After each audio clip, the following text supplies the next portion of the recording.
Okay, so the moral of the double slit experiment is that we control our reality. Um, the simple fact of us watching that made it solidify into this reality. But if you're not watching it, then you treat, when you're looking at light, like this, it's just malleable, I guess. Maybe it'll say something to how time doesn't even exist. And but I just have trouble contemplating time travel. But I mean, the way he was talking is that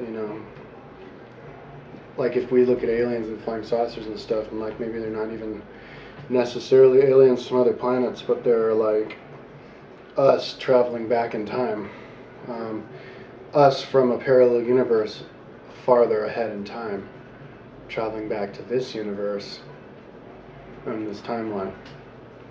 That's another timeline. So in this timeline, there is no time travel, and the future has never happened. But he was saying, nor has the past. The past is only a figment of your imagination. But I guess there's other timelines in any time that you can visit and then manipulate, which is crazy to think about. But that could explain the temple in Abydos that has planes.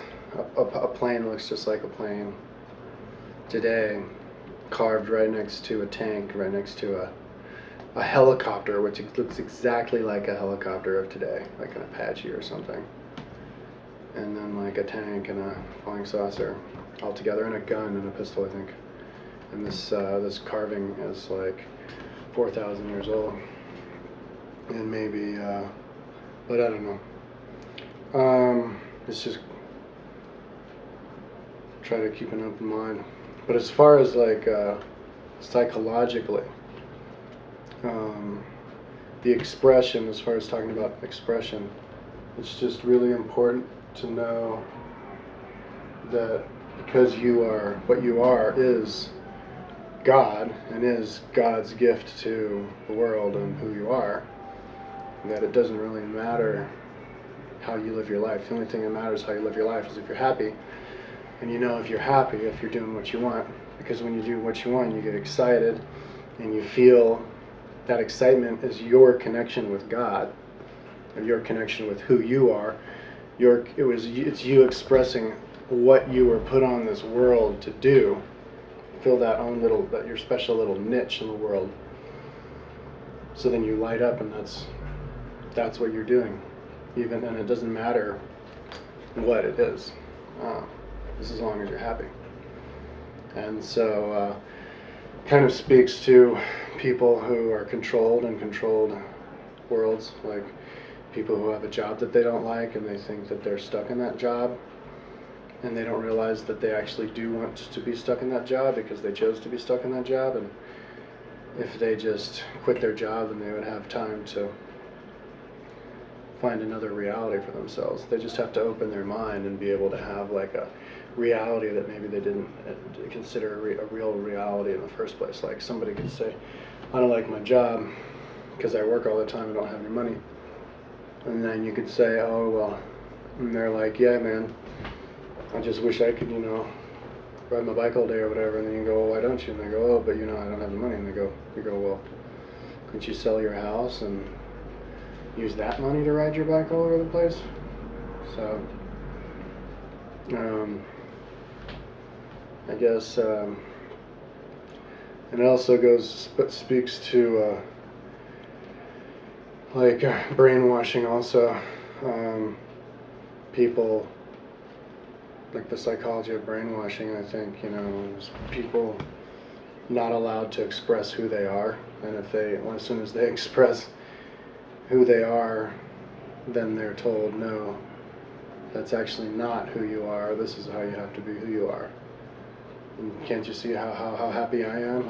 So you're like, oh, cool, yeah, I'll get excited and I'll do what you do, and then you do that, and you get excited, and then you start expressing your own self, and they go, oh, no, not like that, but like this.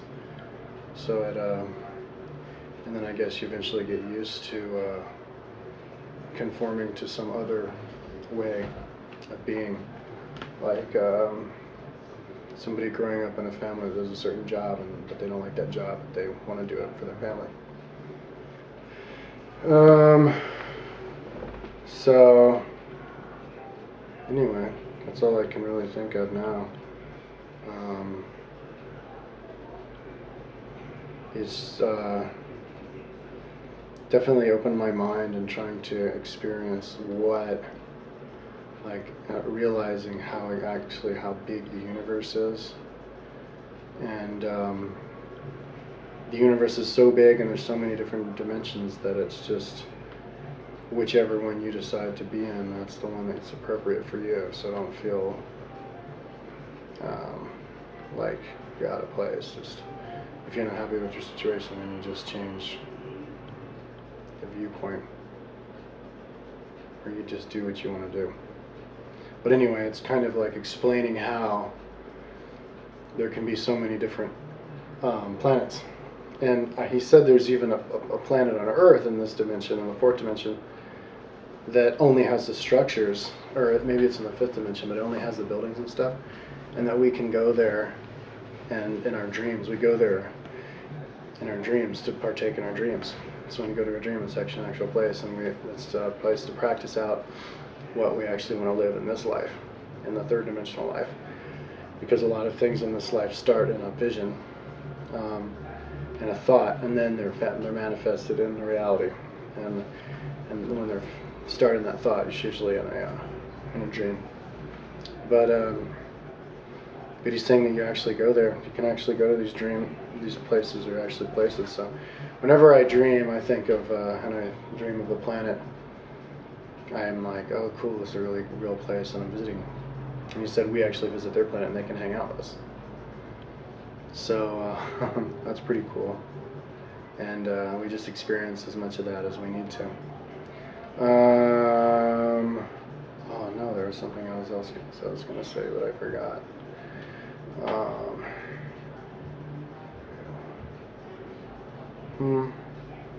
Okay, drew a blank. Guess that's it for now. Bashar, pretty interesting stuff.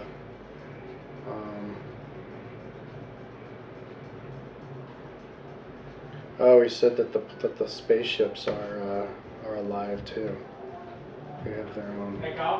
Mm-hmm.